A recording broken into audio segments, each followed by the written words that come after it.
Understand. I'm thoroughly confused. So you're born, I'm talking about biology, male, female, and what else?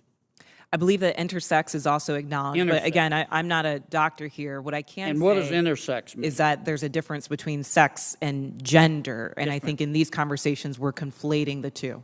Well, but I want to start with sex, okay? There's male, there's female. When a baby's born, before the baby has had time to even have a sense of self, there's male.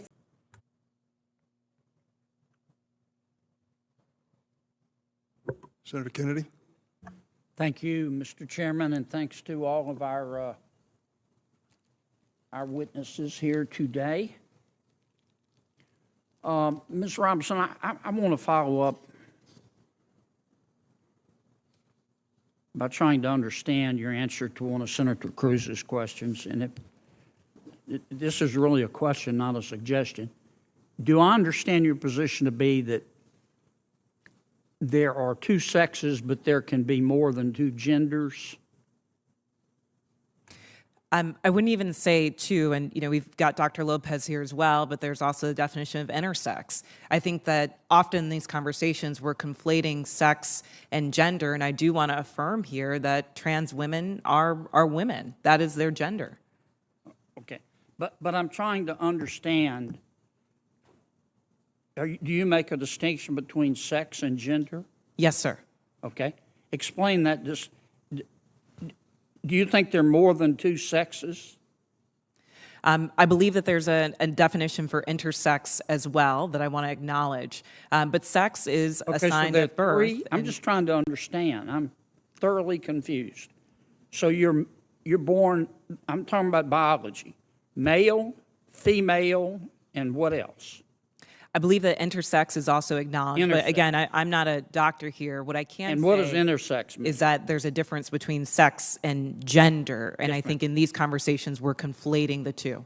Well, but I want to start with sex. Okay, there's male, there's female. When a baby's born, before the baby has had time to even have a sense of self, there's male, female, and intersex.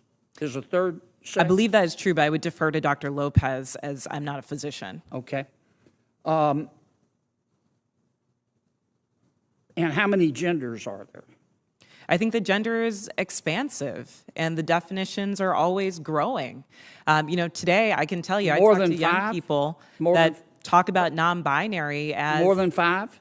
I think the gender is not a binary, is what I'm trying to say. Are there more than five genders? I'm just trying to understand. Are there more than five genders? Well, I think that there was a time where women wearing pants didn't feel like it was appropriate for their gender, and yet I'm wearing pants today. I think that there are ways that we express our gender that are expansive. Are there more than five?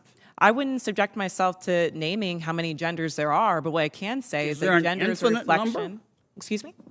There's an infinite number of genders? I think depending on your culture, there are a lot of different genders that exist. And I can also say that it's a term that's evolving. If you look at young people today, they really don't lean into the binary of only woman and man. So I think that it's incumbent upon us not to legislate on this, but create space for them to explore what their identities are, what their gender identities are. All right. Let's get back to athletics. I think I understand what you're saying. There are three sexes: male, female, and intersex. I believe that to be true, but again, I'm not a physician. And there are an infinite number of genders, because gender is a mental state. Gender is about expression, and I think that there are a variety of ways that you can express your gender. Okay, so there's infinite number. All right, let's go back to the biology. Male, female, boy, girl, okay? Biologically, do males have an advantage over females biologically in sports? Again, I'm not a physician, and I can't speak to that. What's your real-world experience? It depends. There are some people who are born male that I'm faster than if I were to sprint against them, and some that I'm not. Some males that are taller than some women, and some that are shorter. You don't believe that a biological male has a physical advantage in sports over a biological female? Not as a definitive statement. Give me an example. Well, no, I don't think. How many female members of the NBA do you see? Well, I can say that, there's been this news article about men that think that they could beat Serena Williams in tennis, right? That they think that they could actually score a point on her.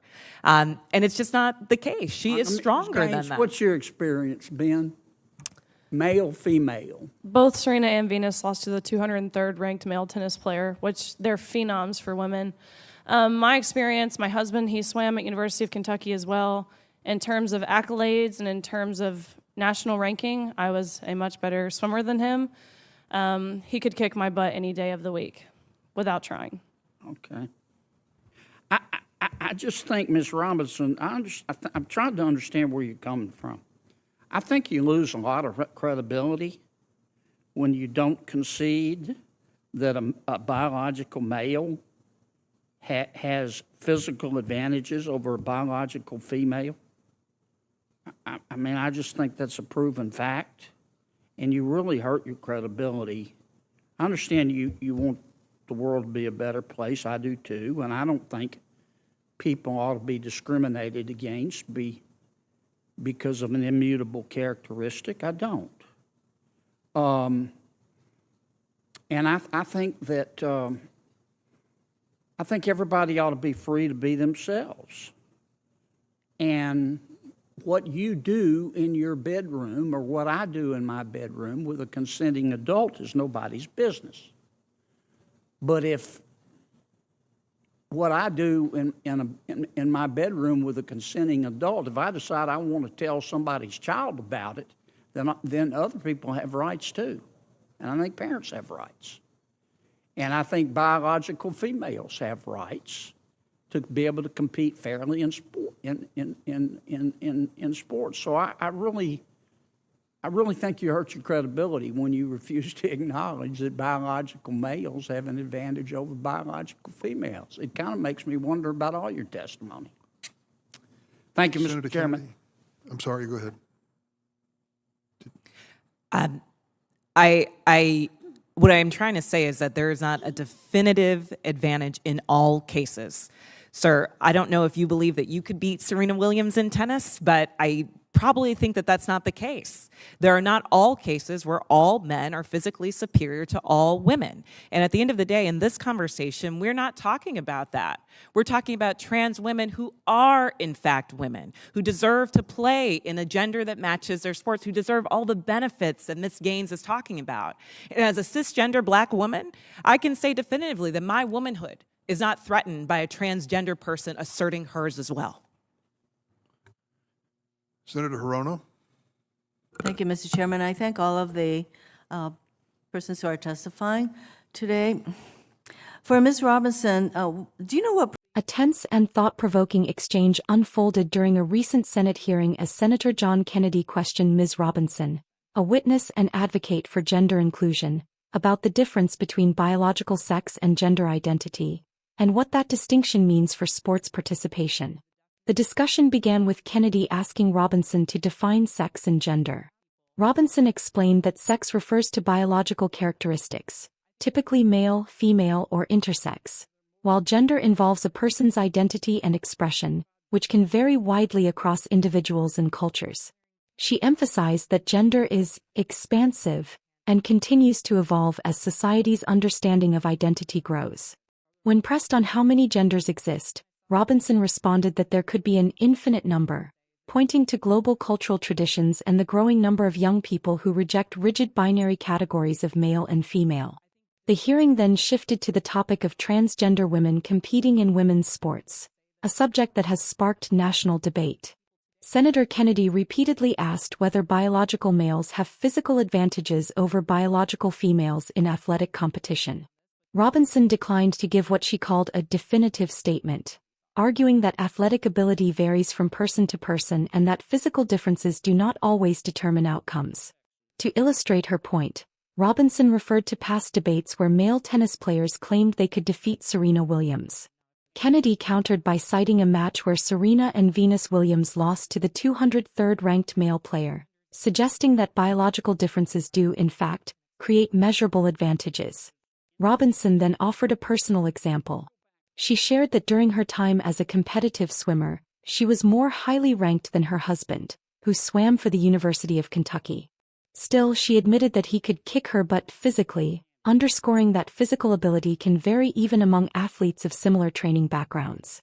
The senator, however, pushed back, arguing that Robinson's refusal to acknowledge biological males' athletic advantages over females undermines her credibility. He called those advantages a proven fact, emphasizing that biological differences play a significant role in performance, particularly in strength-based sports. Robinson maintained her position that transgender women are women and should be allowed to compete in sports consistent with their gender identity. She stressed that the inclusion of transgender athletes does not diminish the accomplishments or identities of cisgender women. The conversation then turned to rights and fairness. Kennedy agreed that transgender individuals should not face discrimination but argued that fairness for parents and biological female athletes must also be protected. He said that allowing transgender women in female sports raises legitimate concerns about equal competition and parental expectations of fairness for their daughters. In closing, Robinson reiterated that there is no definitive advantage in all cases, and that discussions around fairness should be guided by inclusion, evidence, and respect.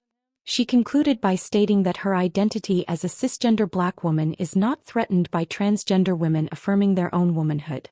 The exchange highlighted the deep cultural and political divide over how to balance inclusion, science, and fairness in athletics, an issue that continues to shape public conversation across the country.